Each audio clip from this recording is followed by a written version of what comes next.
Thank you for coming here today. My name is Joe Darcy. I work for Oracle on the JDK, and today I'll be talking about various aspects of Lambda, parallel libraries, and more. I've been working on Java for a long time. I started out working on Java related to some language changes involving floating point, actually. And over the succeeding JDKs, I've worked in languages and libraries related to evolving the language. Back in JDK 5, I did APT annotation processing, wrote up a blog entry about our experiences adding language features in JDK 5, and we've tried to learn from those lessons what went well and what didn't go so well in JDK 5 as we've been evolving the language in JDK 7, now JDK 8. I also led the JSR to standardize annotation processing, and that involves modeling the language in a Java API. More recently, I've been working a bit behind the scenes on Lambda, behind the scenes because I've been working on migrating the JDK's bugs to Jira from the legacy system. And internally, I also chair a process which reviews all the API changes going into the JDK. This is a very important message from Oracle's lawyers. They want to let you know that the future is subject to change and that the past is subject to reinterpretation. Now, with that out of the way, a quick poll of the audience. How many people are using, for production or testing, JDK 8 weekly builds, Lambda builds, or Jigsaw builds? A few brave hands from my colleagues at Oracle. So if you're not looking at these builds, it'd be very helpful if you could take a look at them. Even just running existing tests on the new builds would be very helpful to us. Also sending us feedback on the new features. JDK 7 in production? Good, maybe about 20% of the audience. JDK 6? Okay. Lots of hands there. Everyone on JDK 6, just so you're aware, the end of public updates for JDK 6 is coming up in a few months in February 2013. So now would be an excellent time to start testing on JDK 7. JDK 5, still using? No, not too many. 142? A few hands.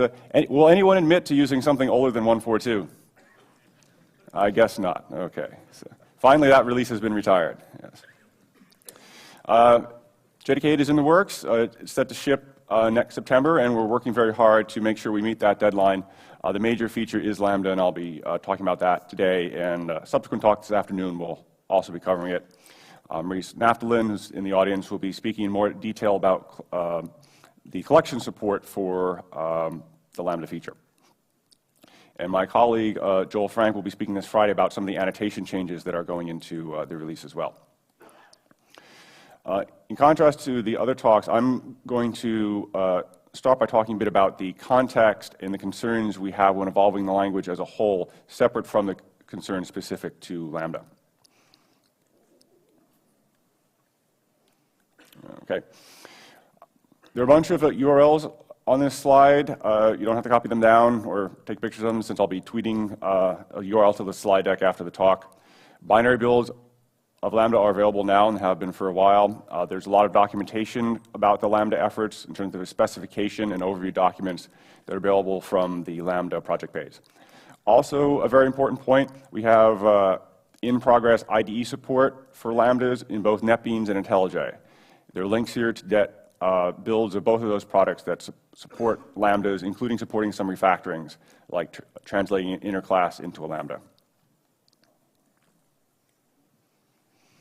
So the general evolution policy we've had for the JDK is to first not break binary compatibility. And binary compatibility in this sense means as defined in the Java language specification, where it's defined as the continued ability to link. That's it. It doesn't mean anything else. Just if you could link it before, you make some change and you can link it after, that change is binary compatible. We want to avoid introducing source compatibilities. Avoid meaning we don't want to introduce them gratuitously, but it's acceptable that we introduce some amount of them if some greater good is being served. And finally, we also want to manage the behavioral compatibility changes.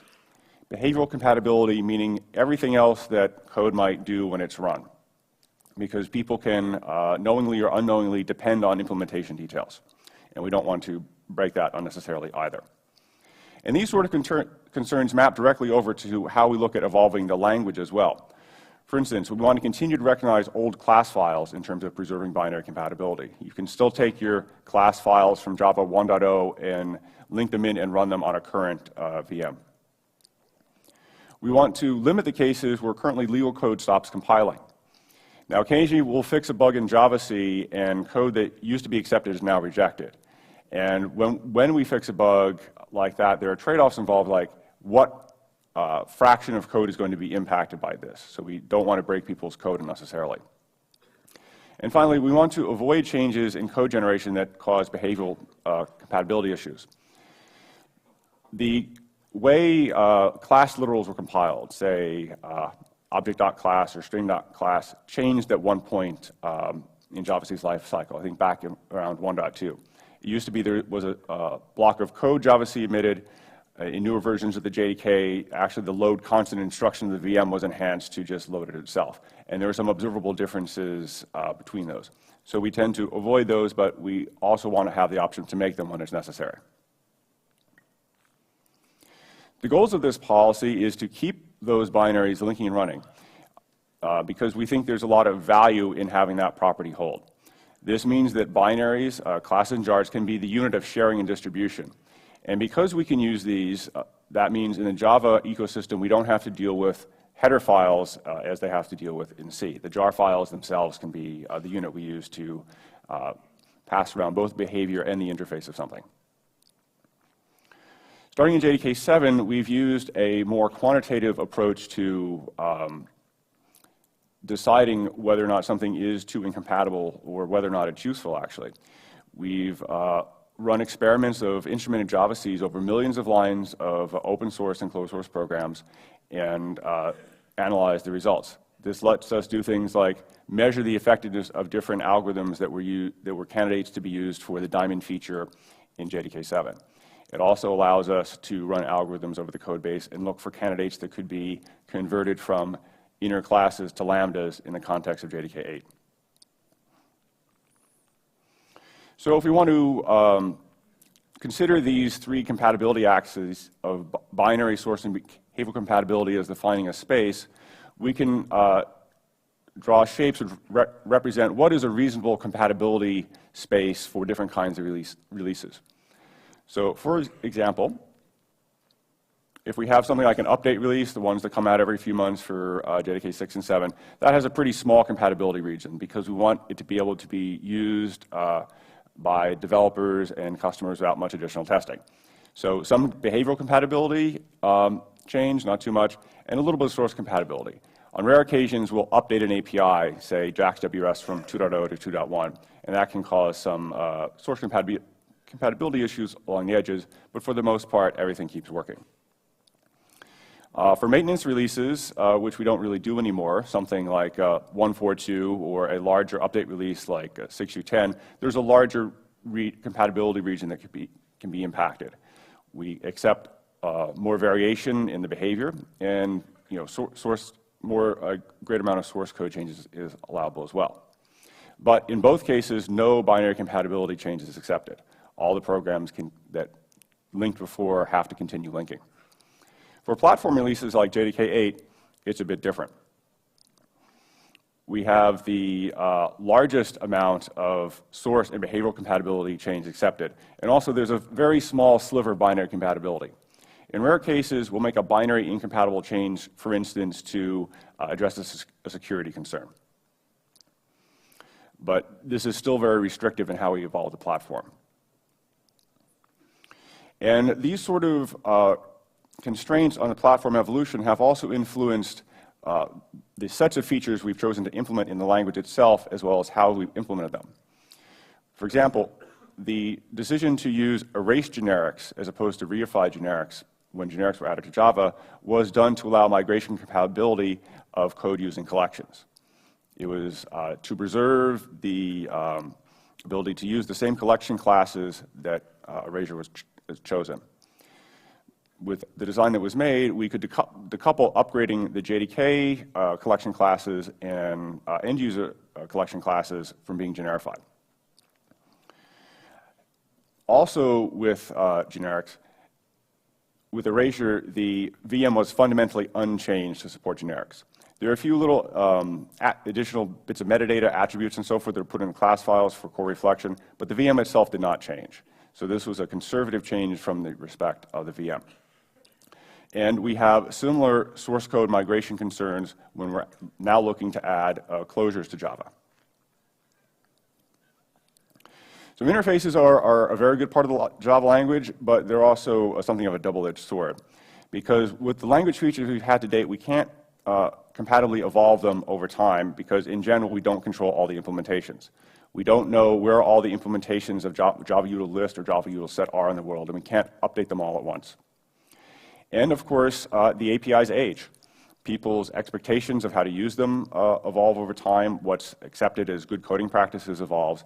And if we have APIs that were done at this point over 10 years ago, they might not be exactly how we use them today.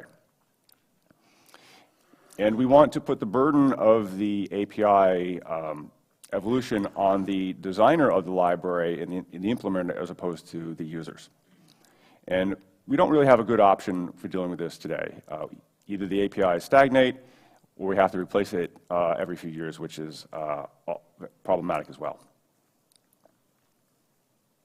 So if we want to continue using our existing libraries for compatibility concerns, and adding closures to the language involves a very different programming model, that implies it would be really, really helpful if at this point we could evolve interfaces compatibly. And that is what we've decided to do for Project Lambda. However, we've also decided that we're going to allow the VM to be modified to support this goal. That this goal is important enough that we want to take on the extra challenge of having a coordinated language, library, and VM change all to support closures. And that's exactly what we're doing here. Besides closures themselves, we'll also have default methods for the interface evolvability. For the libraries, as we'll be hearing about today, there are bulk data operations. There are other operations to support parallelism. Besides the VM support for default methods, we're also relying on enhancements that are being made to the invokedynamic functionality that was added to the platform in JDK 7. So just to give some sense of the size of different language changes over time, Try with resources was the largest of the Project Coin changes. That involved, for Project Coin, a fair amount of compiler and specification work, and some library changes as well. There was the auto-closable type. We went through the libraries and upgraded interfaces to implement auto-closable, and also updated libraries to use the new functionality. Generics was a much bigger change in both these dimensions, certainly from the compiler and specification, much more complicated to add that to the platform. And the library upgrade there was much more involved as well, both generifying all the types and then using it. While generics was the largest language change we've done so far, the Lambda change is larger still. It has very large compiler and specification changes, again, like generics, also pervasive library changes like generics, but unlike generics, we're also having VM changes at the same time.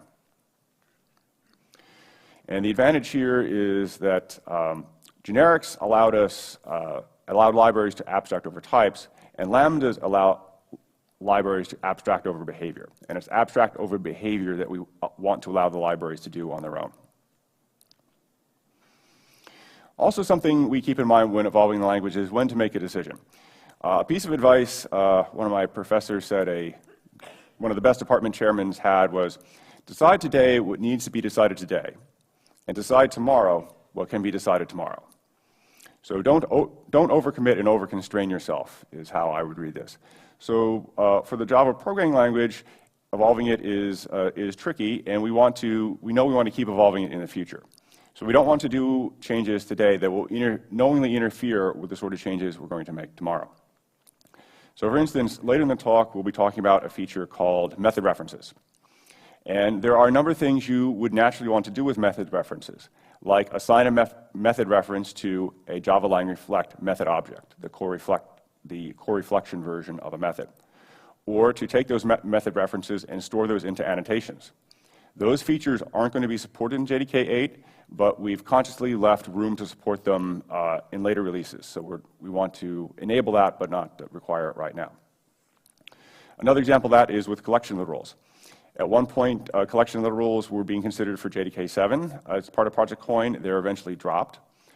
One advantage of not doing them in JDK 7 is that when we add collection of little rules at some point in the future after JDK 8, we'll be able to benefit from the improved type inference that's gone along in the interim. So we haven't burned up the syntax space to add something very useful like collection of little rules prematurely. Now there's a saying that there are foxes and there are hedgehogs, and that while the fox has many tricks, the hedgehog has one great trick. And as computer scientists, we're hedgehogs. And our one great trick is adding a level of indirection. And Lambda involves adding levels of indirection in several ways. For API designers, it allows a level of indirection for the libraries, that users of the libraries can now pass code in. In the implementation of Project Lambda, we rely on new levels of indirection that are available at the VM level to have an efficient implementation of the feature. So what is a Lambda expression that we've been talking about? Lambda expression or closure is an anonymous method. So it's a method that's conceptually not associated with some class. However, it has other properties common to methods, so there's an argument list, a return type, and a body. And in Java, Lambda expressions can refer to values in the enclosing scope. We also have this method reference syntax, which can be converted into a Lambda. So that represents object colon string, toString represents the toString method on object. And the main benefit here is it allows you to treat code as data, and you can store this information in fields and pass the message and so forth, as you'd usually do. Now, it's been a very long and winding road to get closures into Java. Back when Java was released, most popular languages did not have closures, but pretty much every other language in wide use today does. Even C++ added them recently. So we certainly don't want to be behind C++ in terms of language support. And expectations have changed over time. There's a saying that you can program Fortran in any language, and people do that. But today, when people design languages, they always include closures. Just like today, they always include recursion. And Fortran 77 left that recursion. So here's a quote about that from Mark Dominus of the Perl community, that anyone designing, we would not think of leaving out lambdas today, just as we would not think about leaving out recursion 30 years ago. So how do we get on this long and winding road? Actually, the path to getting closures to Java goes back almost to the very beginning of Java. There's a paper by Martin Odersky and Phil Wadler called Pizza. And that was back in '97, and it had a number of proposals for Java. One was a proposal for generics. Of the many proposals to add generics in Java that were published in the late '90s, the Pizza work was the foundation upon which the way generics were added to Java was based on. So that's the foundational work for how generics got into Java. But that wasn't all that was in the paper. That paper also discussed closures and algebraic data types, a feature we're not currently thinking about adding to Java. In '97, inner classes are kind of a weak form of closures.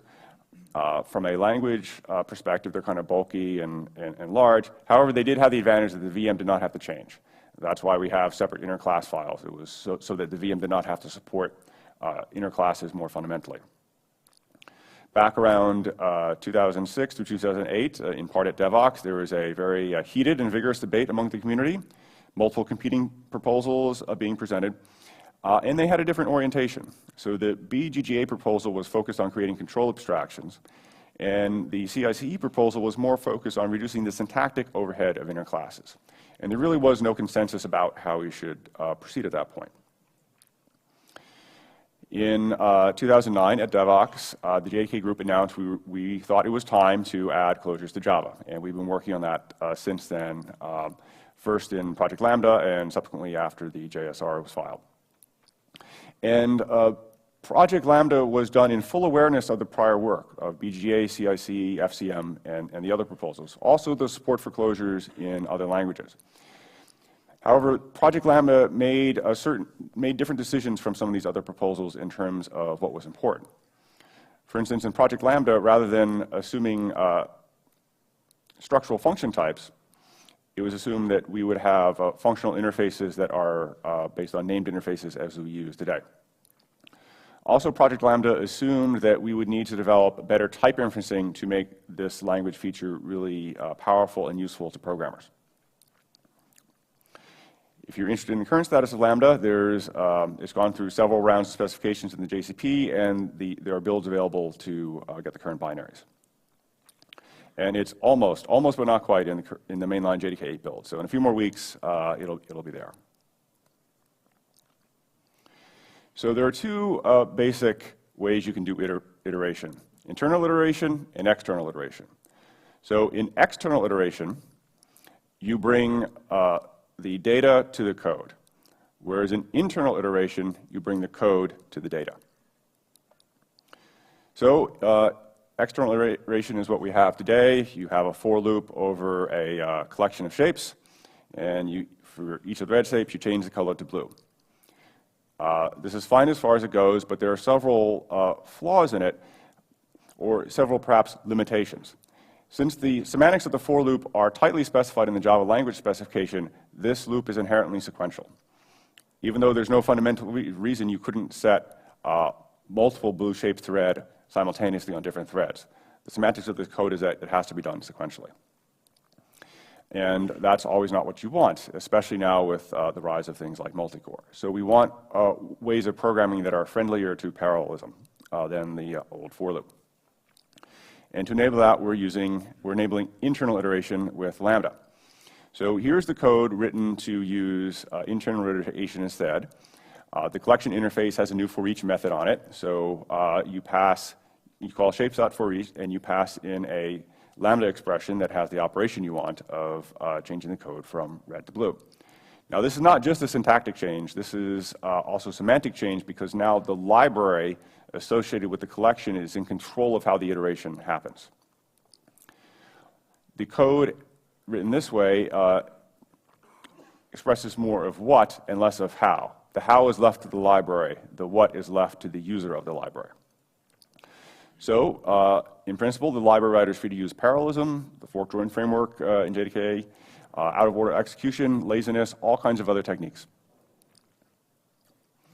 So this allows the library to abstract over behavior, which is a fundamentally more powerful way of doing things.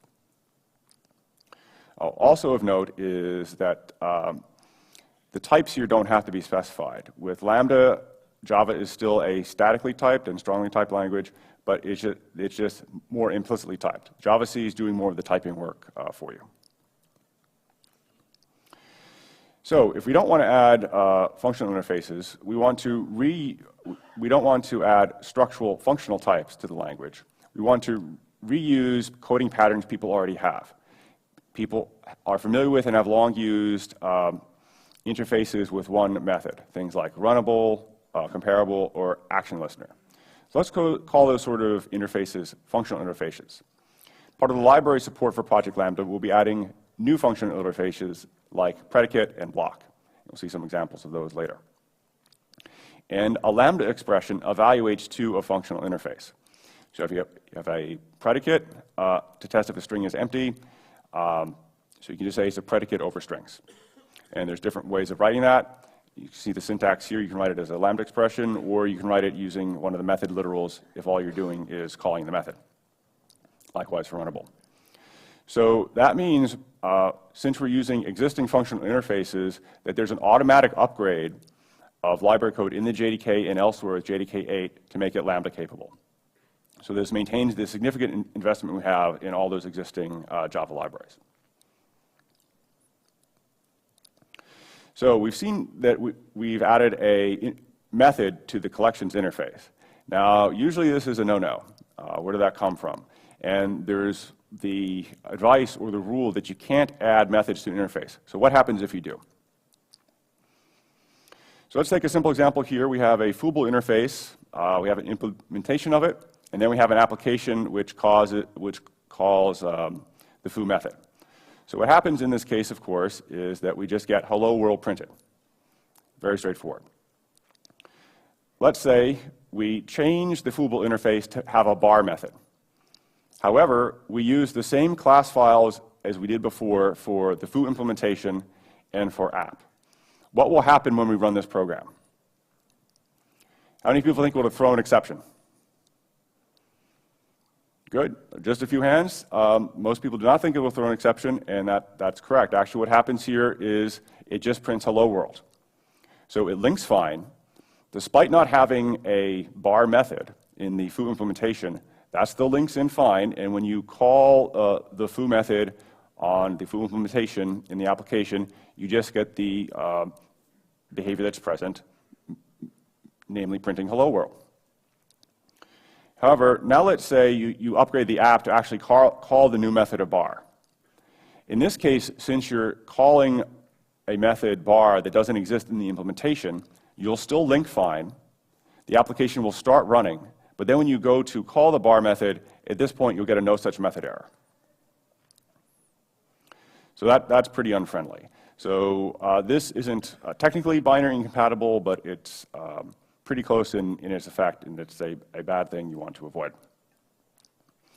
And what's happening that even though the foo implementation doesn't have a bar method, you can still use it in a lot of ways. Like you can call the foo method on it, and it doesn't crash right away. So what's happening here is that when the VM loads in the foo impl class, it notices foo impl doesn't have a bar method. So it provides it kind of a trivial bar method conceptually that just throws this exception. So the VM weaves that in for you on your behalf, and you only get the error when you actually use the implementation. So that's fine, but if the VM can weave in a method that throws an exception, maybe the VM could do something else for you in that case as well, something that might be more useful. And that's where default methods come in. So default method is a method in an interface, except that it has an implementation. And the VM weaves in the default methods at link time on your behalf. So isn't this multiple inheritance? Yes, it is. But there's no reason to panic. Java's always had multiple inheritance for types with interfaces. Now we're adding multiple inheritance of behavior. But what we're not adding is multiple inheritance of state, multiple inheritance of fields. The real complexities of multiple inheritance come from multiple inheritance of fields and not just from the behavior methods. So if you've seen extension methods in C#, there are some similarities and difference here. Default methods in Java are virtual. That means they're overridden by subclasses and subinterfaces, and they're also declaration site, meaning the library writer is in control over what default methods are defined for the types. And the primary goal here is API evolution, but they're useful as a new inheritance mechanism on their own as well. So here's the syntax, what it looks like. You'll have your collection interface, and now you'll have a new modifier default, or you'll be able to use default as a modifier and declare the implementation of the method. So this functionality is also similar to traits mechanisms you may have seen in other languages like Scala, like a stateless trait. There's some differences as well. So we're adding a new feature to the language. What are the rules for using it? And what are the rules for determining the semantics of using it? One rule is, or one problem that has to be solved is how to resolve conflicts between multiple supertypes. If there's only one implementation of the method, it's clear which one you use. The first rule is to prefer the superclass methods to interface methods, so the class wins rule. That's true for concrete methods as well as abstract ones. So the default methods from interfaces only come into play if there are no methods from classes that are available. Now, as a consequence of this, that means that when default methods are added to classes or to interfaces in the JDK, if existing implementations of those interfaces outside the JDK already have those methods defined, those methods keep getting used. So the runtime semantics of the existing code will be quite compatible since they wouldn't change. The second rule is to prefer the most specific interface, that the subtype wins. In particular, if you had a default method on collection and one on list, you would use the one on list if you were a list implementation. And summarizing it, we want the unique, most specific default providing interface. So diamonds aren't a problem. So when we leave out the state here. So for instance, if we have an interface A, and we have two interfaces B and C, and we have class D implementing both B and C, there's no problem. D inherits method M along two paths, one from B and one from C, but it's the same method from the same super interface, so there's no problem. D has A's M method. This diamond situation is also not a problem. This is analogous to the collection and list example. We'd have a interface A, define a method M, that gets overridden in B. If class D implements both B and C, the most specific version of M is from A, and that is the one that's chosen, even though D is redundantly declared to have to also implement C. So if there isn't a unique most specific method, in that case, the concrete class would have to provide one. So for instance, here when there's no typing relationship between A and B, and they both define method M, when class C implements A and B, there has to be an implementation provided. And if you want to call into the implementation from the interfaces you implement, there's new syntax to support that, a.superm in this case. Here's an example showing how we're going to use this to evolve interfaces, for each method and remove. The subclasses can provide their own implementations that are better. That's a benefit of having the default methods be virtual methods. They can be overridden in the usual sense. There are other ways we can benefit from default methods to reduce the implementation burden. If you've ever written an iterator, you probably have not wanted to write the remove method, even though you have to. So we're going to add a default remove method to iterator so that people don't have to write it anymore. So default methods can be used now to declare optional methods. So the recommended practice for using an abstract class or an interface will evolve somewhat now as we have default methods on interfaces.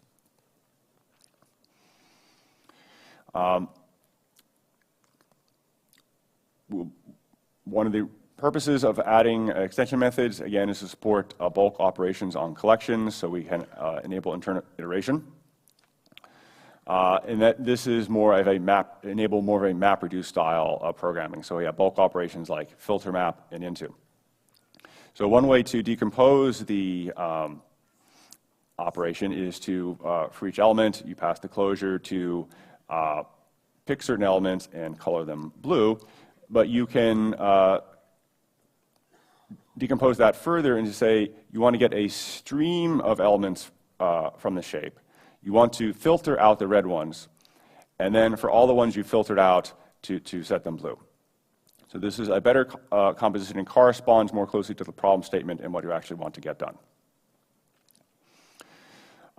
One of the other benefits is a operation for adding is into to store the results into a collection. This benefits from the diamond feature that was added in JDK 7, so you don't actually have to provide the type arguments to the constructor of the array list in this case. And there's also mapping operations, so you can have a function that maps from one argument to another, and you can insert that into the pipeline of operations you have and put that into your result set. There are also aggregate operations that will be defined, such as sum, that will let you sum or take products over the aggregate of objects. And again, we can use the more concise method reference syntax for very simple lambdas. So advantages of this programming model are more composability, and it's clearer in the sense that each stage only does one thing. There isn't a mixing up of the logic needed to control the loop iteration from the logic needed to perform the operations you want to get done. And it allows the library to use parallelism, out-of-order execution, or other techniques like that. So stream is the basic new abstraction we're adding to the platform. We're not adding things like lazy list or lazy set. We're encapsulating the laziness into the stream abstraction, and you'll be able to convert from the existing collections and from arrays into streams.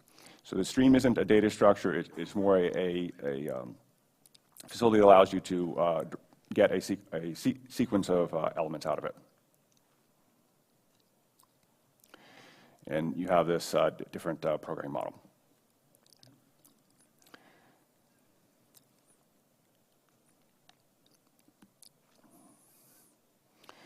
So the basic programming model with streams is one of pipelines. You'll have filter map reduce. You'll start with an array, do some mapping operations, and do a for each over them. And this allows the libraries to do a lot of implicit things on your behalf, such as have laziness. It also allows an easy way to take advantage of fork join parallelism. So in JDK 7, there's a fork join framework added to the platform. In this framework, you can take advantage of recursive composition and work stealing. So using this framework, you get a very easy load balancing operation.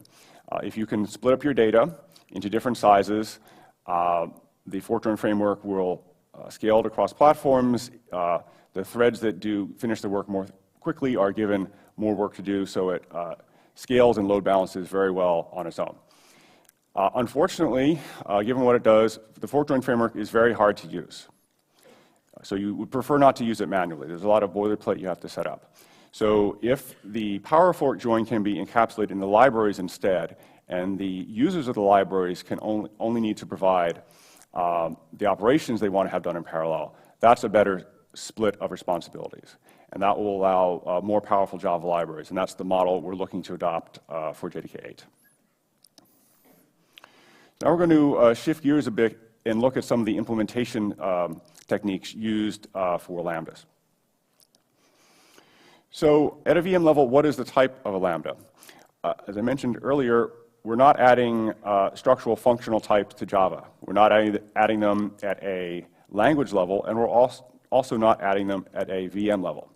So the VM has no native representation of that function type in a VM signature.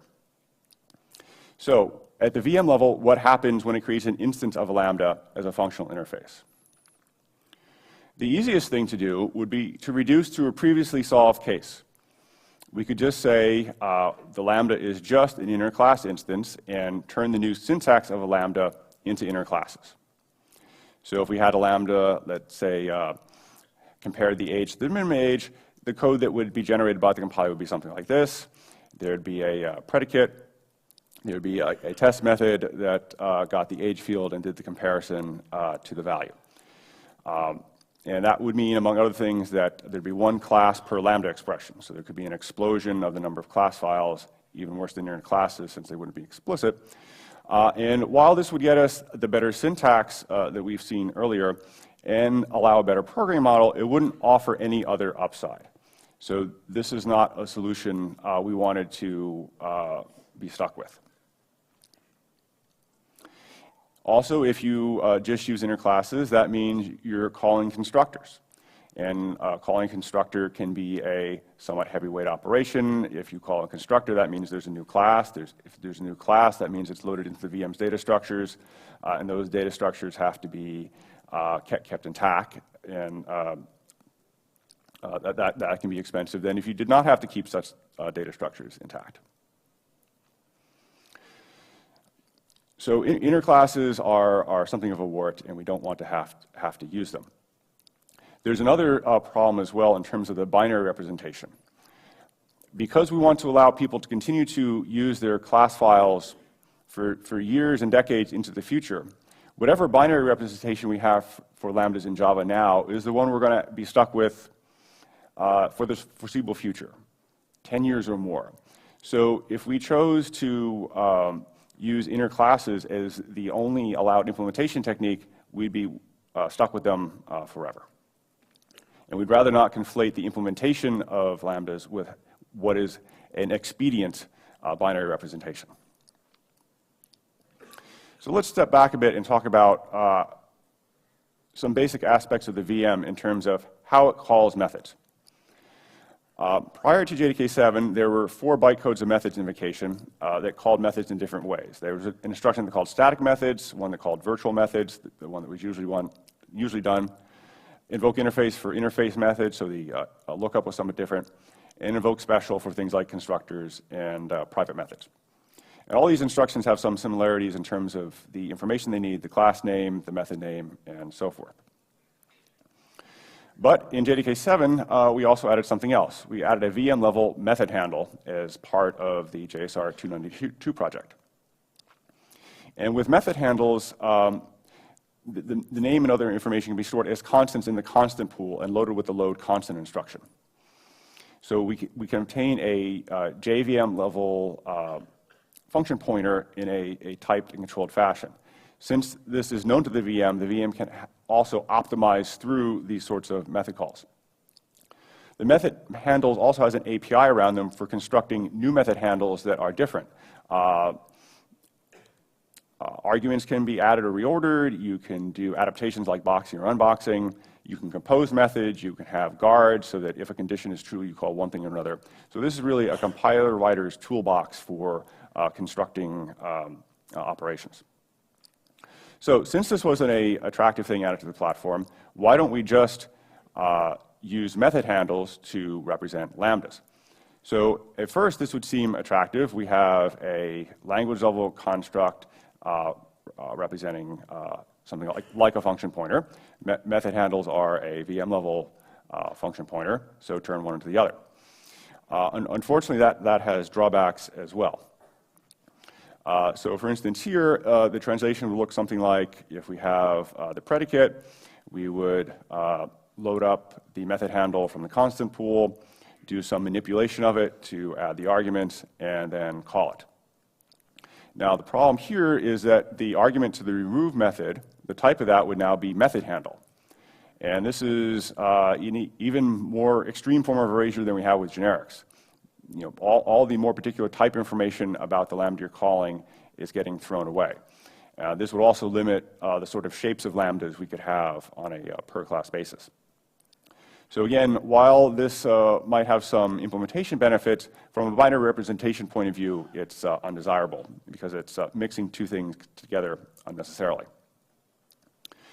So we want to have a binary implementation without mandating a specific implementation. We don't want to use inner classes because of their baggage. The method handle interface is tool level, and we also want to allow different VM interfaces. The hotspot implementation changes over time. There are other VMs used by other vendors and in other platform environments such as embedded, so the sort of trade-offs you want to make at a VM aren't all the same. And we have a compatibility concern. Because we want to keep both the source files and the binary class files working for years and years in the future, we want to have a decision that wears well in the long run. So to do that, as often as computer science, we added another level of indirection.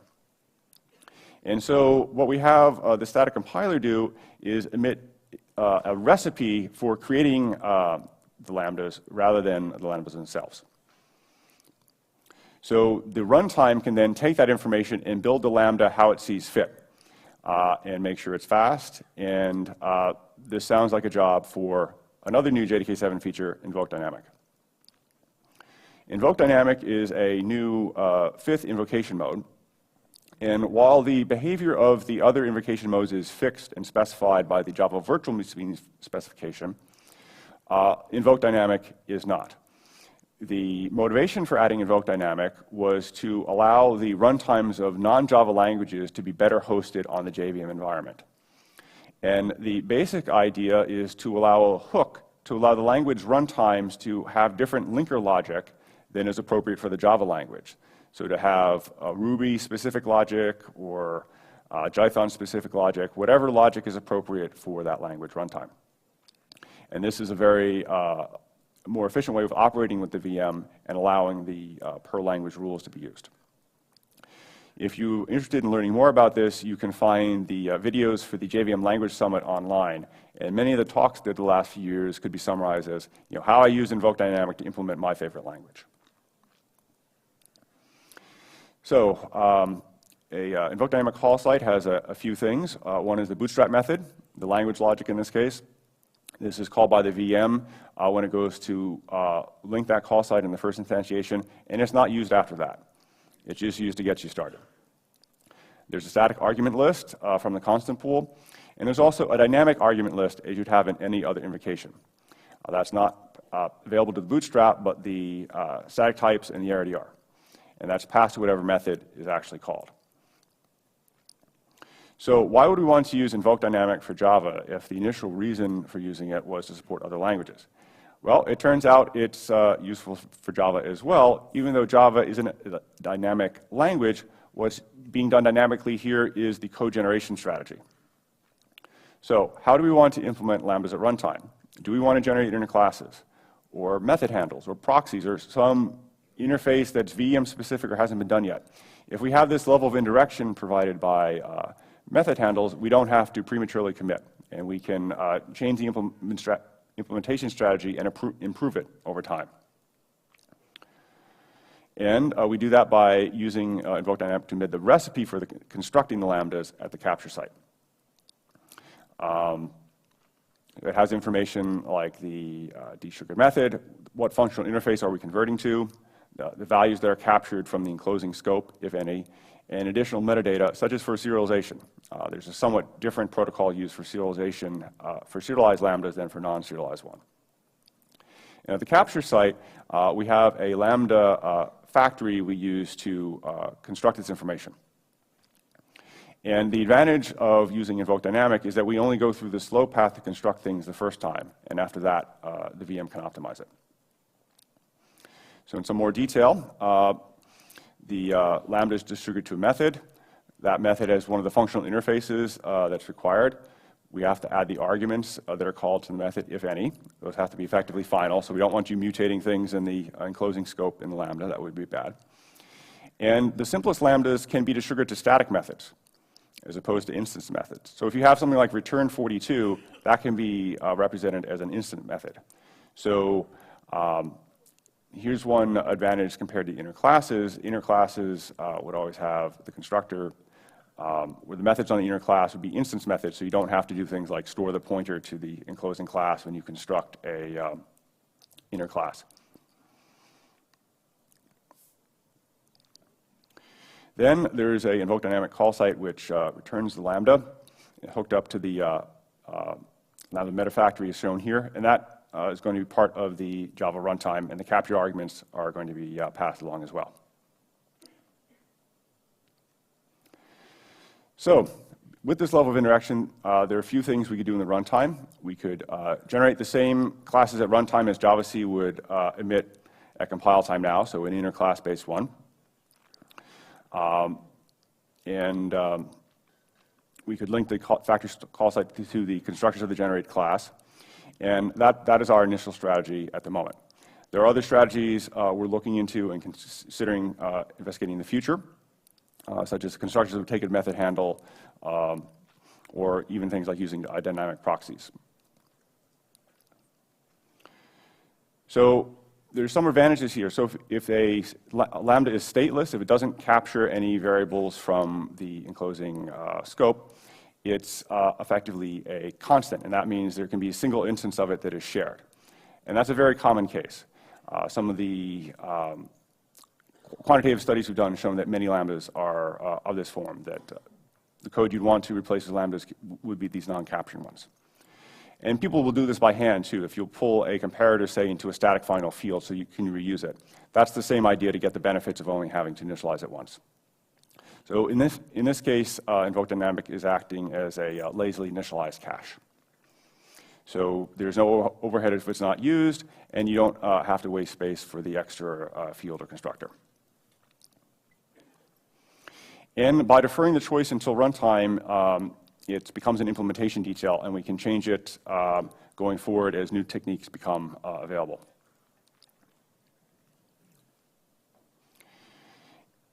And also, it works well with the VM's optimization frameworks, because constant, a method that returns a constant and knows the VM, that's very easy to optimize. So by using invokedynamic and Lambdas, this is friendlier to the optimization frameworks that are already built into the compilers. So a little bit about performance. Performance of Lambdas would have a few different components. One would be the setup cost of linkage to getting these going, the captured cost of actually creating the Lambda, copying the arguments into it, and the cost of invoking it. So in terms of comparing to inner classes, which is the technique we've used to date in this case, those would correspond to loading the inner class, calling a constructor, and then doing the actual invocation with invoke interface. So we didn't want to slow things down, so we've at Oracle done an investigation of what the current approach we're using of spinning the classes at runtime, how that compares to the inner class approach with javac. Using a fairly beefy server, 10-core 2x thread and Halem, this graph shows the operations per second, so larger is better. So in a single-threaded case, inner classes and capturing lambdas are equivalent. So it's no worse using lambdas. And the non-capturing lambdas, when we don't have to copy and paste arguments, are much, much faster, about 5 times faster. In a multi-threaded case, again, capturing lambdas are the same speed as inner classes. So again, no worse. But when they're non-capturing, they're much, much higher. They're actually over 35 times as fast. So even with the fallback strategy we're using our first time out of gate, we're never worse than inner classes and sometimes much, much faster. So I think this is a very attractive performance profile for a feature still under development. And by building these features into the JDK platform, they'll be available to people who make other languages as well. And they'll be able to benefit from the optimizations that will go forth into these APIs as we want to improve the Lambda feature. In the future, it's possible we can get further VM support here to intrinsify the capture sites. Lambda conversion has similarities to boxing operations, converting it into an integer and so forth. And the VM teams have been working over the years to allow the VM to see through a box, unbox operation, just give you the value right away. Now, no talk about language evolution would be complete without a slide or two about serialization, because serialization makes everything worse. Even for Project Coin, which is pretty simple, the most complicated parts of Project Coin were updating Java-lang throwable and its serial format to work well in the future and with the past. It was quite a chore to get that right. So if you have an interface that extends serializable, you'd expect that to work, meaning you'd expect instances of that interface, even if they're lambdas, to also be serializable. That means we need a way to define the serial format of the lambdas independent of what the actual runtime implementation is. And again, the same basic technique is used. We use a level of indirection to avoid over-specifying and to allow the receiving side to reconstruct the object. So we use the existing read, resolve, write, replace facilities of reflection and send again across the recipe for the remote side to reconstruct. So Project Lambda is a large coordinated update across the Java programming language. It enables a much more powerful programming model for collections and takes advantage of new features in the VM. And it's ready for your initial evaluation today, and perhaps on your own or at a local jug. And with that, I'd be happy to take questions for a few minutes.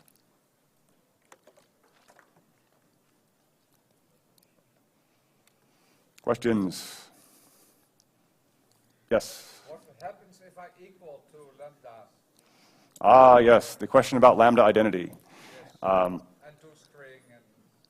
Yes, the object methods for Lambdas, yeah. So this has been a point of debate amongst the expert group and other people interested in Lambdas. The basic answer is identity is not, you should not be asking about the identity of a Lambda. So if you store a Lambda, it will be equals to itself, but otherwise there's no attempt to have a semantic equality with different Lambda instances.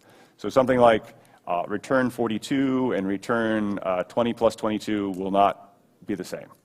You cannot rely on them being the same.